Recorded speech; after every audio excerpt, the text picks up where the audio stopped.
Hello guys, welcome back to my channel Mechanicus.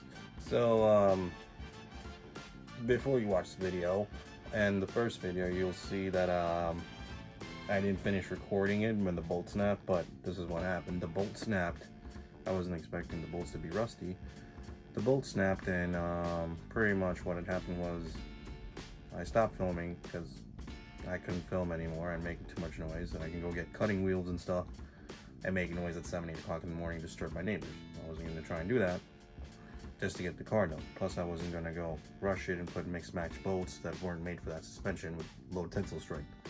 So, what I did was I went to Subaru, I ordered new bolts, waited 2 days for waited a couple days from the company. Well, no, I waited a day. So I ordered them the next day, so I had to wait 2 days. And then today I pretty much put the bolts in and it's all done now. But yeah, you know, my videography is getting a little better because we got lots of stuff going on, personal life and stuff. Everybody does work, school, this and that. I don't do school anymore, but you know, work, personal life.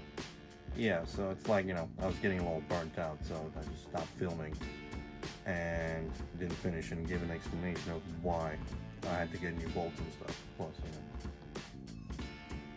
I put new bolts in because it's better to put new bolts, the right bolts. So I ordered everything from Subaru. So, you know, my video is getting better, so be patient, guys. So enjoy the video, like, subscribe, post notifications, comment, and enjoy the video. Peace, guys. Alright guys, welcome back to my channel. We're about to do the Subaru lower control arms today. I don't know if you can see me. Hi. So we're going to do the Subaru lower control arms today. And these are stamped ones that apparently fit. I got these on Amazon for like 55 bucks. And hopefully they fit, because if they don't, they're kind of screwed. And I don't know if you can see, I'm going to show you real quick. The axle has kind of popped out a little bit. I don't know if you can see it. It's like, I don't know if you can see it over there, but the axle is popped out because of the slack. Well, because of the control, well, because of the extended camber from the control arm breaking, so it really popped the axle out. So now that has to be popped back into this wonderful, wonderful car.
Now we got all the wheels off.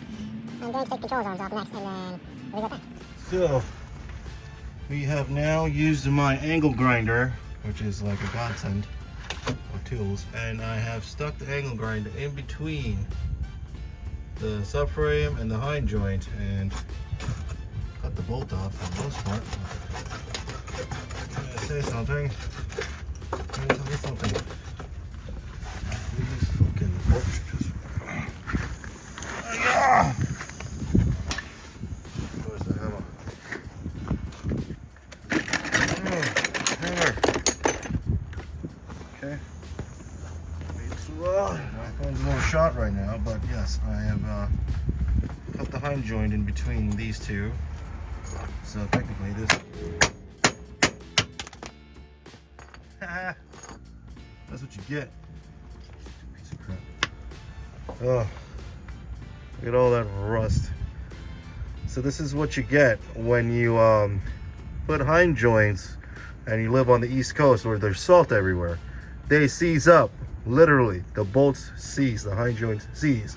Unless you maintain these things and lubricate them every once in a while so they're movable, that's totally seized. This is why I had to buy like $34 in bolts, control on bolts from Subaru. Huh. Stupid idiots. What are you gonna do though? Sometimes you kids just buy parts, upgrades, like putting... So, guys, welcome back to my channel. Finally got this stupid hind joint out by cutting it in between the subframe and the bolt, and cut the bolt completely off on the other side. And as you can tell, look at this hind joint. Completely seized. This is like when you put a catch can in your car and you don't know what the fuck it does. This is the kind of upgrades this previous owner did to his car. Hind joint aluminum control arms. Like, come on. You live in the East Coast. Unless you're gonna lubricate these things and make sure like they're moving all the time, they're gonna lock up. I mean, look, the bolt's completely seized in there. Nothing moves. It's stuck in the same position. Look at all that rust. So guys, if you're gonna do upgrades to your car, like stupid shit like that, make sure you know what you're doing. Don't just be like some weekend warrior just stuffing upgrades into your car and don't know what they do. Actually know what they do and what they're probably gonna do in the area you live, like with salt and stuff, because this is what's gonna happen, and then I'm gonna have to fix it for you. All right, guys, so we got all the new bolts and lower control arm and stuff. The control arms from Amazon. The bolts are factory Subaru bolts because I wasn't putting that cheap shit back in. You know, it's legit.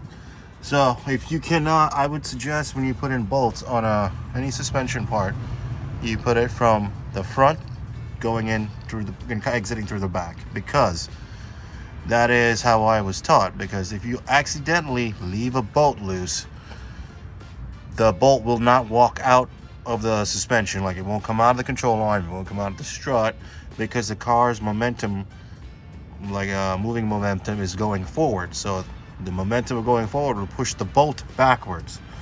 So even if the nut is loose, the bolt will not vibrate now. Now if you put the bolt going from back to front, exiting front, and you're driving, and as you're driving, the vibration will slowly back the bolt out. So this is how to save your ass if you put in bolts on a suspension or anything, even brake caliper, struts. Always put it going in through the front, exiting through the back, nut in the back. So that way, if you accidentally, you know, don't torque it right and the bolt starts backing out through vibration or anything, the bolt will stay in place. The nut will fall off, but the bolt will stay in place. So this is like an added safety feature. So, you know, this is how to do it smart, not stupid. And yeah, if you also want to preload your suspension, you know, without it being on the ground, because it is a pain in the ass doing it on the ground unless you have a 4-post lift. You know, 4-post drive-on lift. That's how you preload a suspension. That makes it super easy. But if you're gonna do it on the ground like this and you don't have access after you put the wheel on, you pretty much do it like this. You go to the most outer point of the suspension towards the wheel, so you have more leverage. You jack it up until you feel, at least see the car start going up a little bit, or, you know, you hit the max jacking point where the car would be on the ground, because these are teen suspension, so, you know, it's low. So it's pretty much almost all the way up. And you torque the bolts down like that. That's how you preload the bushing, so you don't rip it. Which is It still doesn't work. Ugh. So, hang on 1 second. Also, I bought this electric gun. Apparently, it's 1,100 foot-pounds. Blah blah blah. So far, it doesn't seem like it has 1,100 pounds, but it might. Like, I don't know. Let's see. It's not tighten. Do that. This is a 19. Of course not. It's a 17. But guys, that is how you preload a suspension. Alright, well, welcome back. We have now done taking apart the shit box. Control arms. See? And now we got the new control arms all in, fresh Subaru bolts and nuts. All ready to go. And now all he has to do is start it. So go start it, brother. Keys on the table. On the chair. Literally took 2 hours for everything to be cut and pulled out. And the whole rear suspension went back together in like 10 minutes total. 5 minutes per side. Because only 8 bolts to tighten. So, plus putting the muffler back on.